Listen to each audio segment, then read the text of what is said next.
back to the Fermented World Homebrew channel. Today we're going to be bottling the rainbow mead. Now this is the second incarnation of this rainbow mead. The first one I did, it was amazing, and all I did was took a traditional mead and then in secondary added the tea. In this one I did it a bit differently. I thought let's try it with the tea in the fermentation. It was pointless. A lot of the flavour was fermented, I expect. It didn't come out with the punch that it needed. So we then, in secondary, we added more tea while the honey was going in and the stoppers. There's two of them. One of them's dry, one of them is sweetened. I'm going to do these two separately. I'm going to do the dry one off camera because that's not for me. And I'm going to be doing the sweetened one. Now, see, we have the problem with all these little crappy bits floating about. There's not a lot I can do about that. I was hoping a lot of them would have fallen down to the bottom by now, but that's not the case. So, anywho,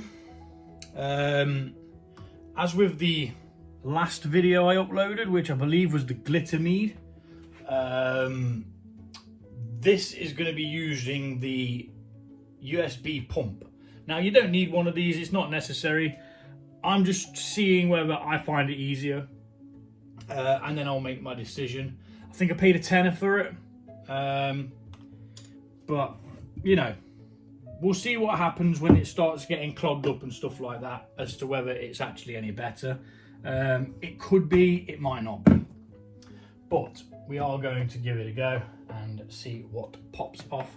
So that tube in there, this tube somewhere in there, switch it on and let the transfer begin. Now we're already bringing particles. I've seen them go into there, but they haven't come back out, which is not good. The liquid's still flowing through, but that's a bit of a problem. But anyway, we'll speed this bit up and we'll be back in a second.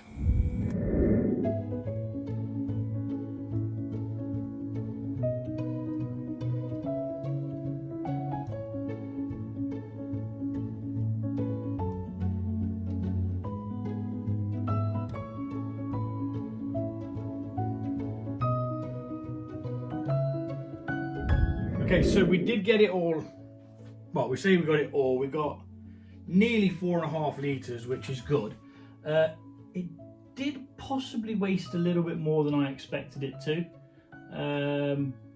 But it's because of all the debris. Now, it did suck up quite a few bits of the debris, which I'm going to have to investigate and try and take out.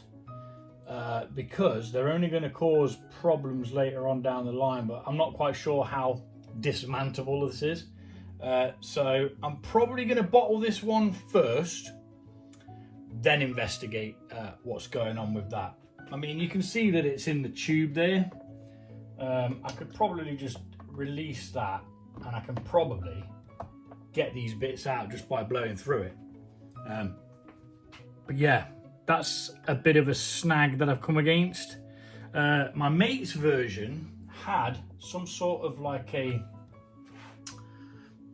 mesh trap on the bottom of it, which looked pretty cool. So I did have something that had something like that many years ago. So I'm just going to give it a quick look as where the normal auto siphon doesn't have that issue, because it's got a certain, like a, imagine like a U-bend cup. The piece sits in it like that, which as it sucks the liquid in, it kind of traps anything down there and you get a very, very limited amount of debris. So yeah, that is a bit of a design flaw. I'm not using it for its intended purpose, so yes, it's my own stupid fault. Is there a way around it? I'm pretty sure there is, and we'll try and figure it out. But I would recommend just using an auto siphon for now. I'm gonna go see if I can clean this tube out. Nope, that is that. Absolutely buggered. Don't buy one. Load of shit. It's got clogged up inside the thing with the small bits of debris. just use an auto siphon. I'm gonna have to send it back, see if I can get my dosh back. So yeah, unfortunately I tried it. I was dubious. It worked with clear liquids where there's no debris, but a lot of the meads that I do, they've got debris because of the ingredients that are in there. And I mean, imagine what a piece of tea did to that. A couple of pieces of tea and maybe a flipping petal of a plant from the tea mix. Imagine what a chunk of apple or mango or whatever's gonna do. Now I'm destroying the flipping place. Just throwing the flipping airlock all over the shop, which wasn't wise. So now there's water all over the place, and that doesn't have an airlock, so it can use that one. So yeah, I am slightly annoyed, but at the end of the day, I kind of expected it to happen. So I'm going to sterilize this, and we'll be back in 10 minutes. Okay, we're back. It took a bit longer than expected, simply because I forgot to do the bottle wand as well. So I then had to wait another 10 minutes for the bottle wand to sterilize. Because at this point, we've done all the hard work. You do not want to just be negligent, get a contamination in there and screw up all of your hard work. So, for that reason, we are just going to use said bottle wand and auto siphon and return the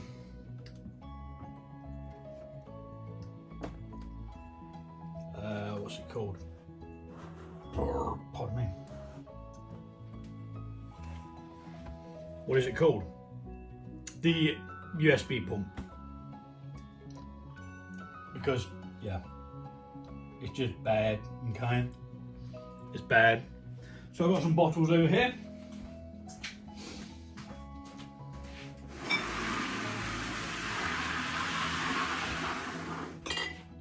And we are going to bottle.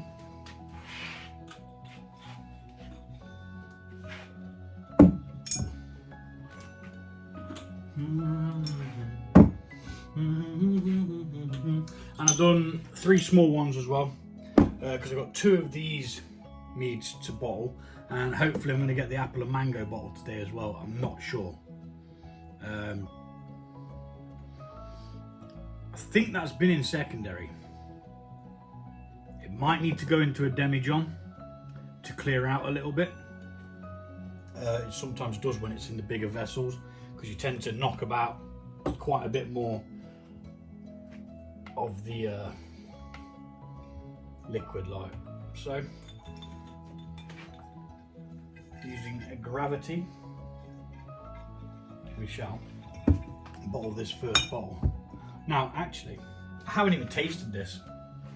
I tasted it before and it tasted good, but that was before we put in the stoppers, the extra honey and so on. Should probably take a hydrometer test as well, but to be honest, I'm not really that bothered.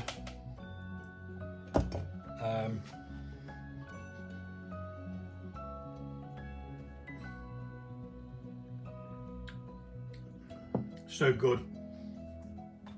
The rainbow tea mix, it's just so good. It's floral, it's herbaceous, it's just nice, man. Can't get over how nice it is. This is one of my favourite meads, flavour wise. Visually, the favourite mead is the liquid gold with the edible glitter in. That just looks absolutely astonishing. And I am going to use some of that for a beer. Possibly enter it into that competition again. But yeah, I need to try and figure out what beer I'm going to do it in.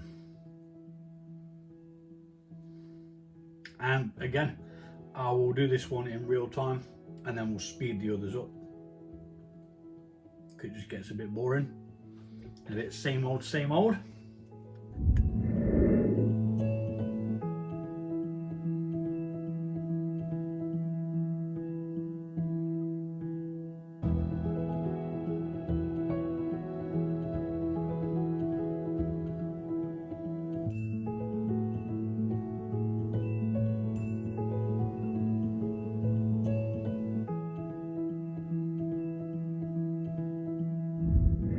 Okay, so there we are. We've got 4 and a bit.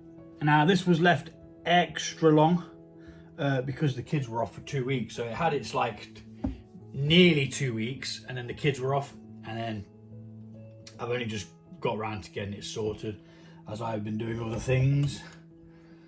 So yeah, that's that one sorted. We're going to re-sterilise everything, and we're going to get the other one bottled. But I'm not going to record that because there's no point. This is going to be an absolute banger. I really hope you get around to brewing this one. Yeah, brilliant. Absolutely love it. Take it easy, and I'll see you all soon.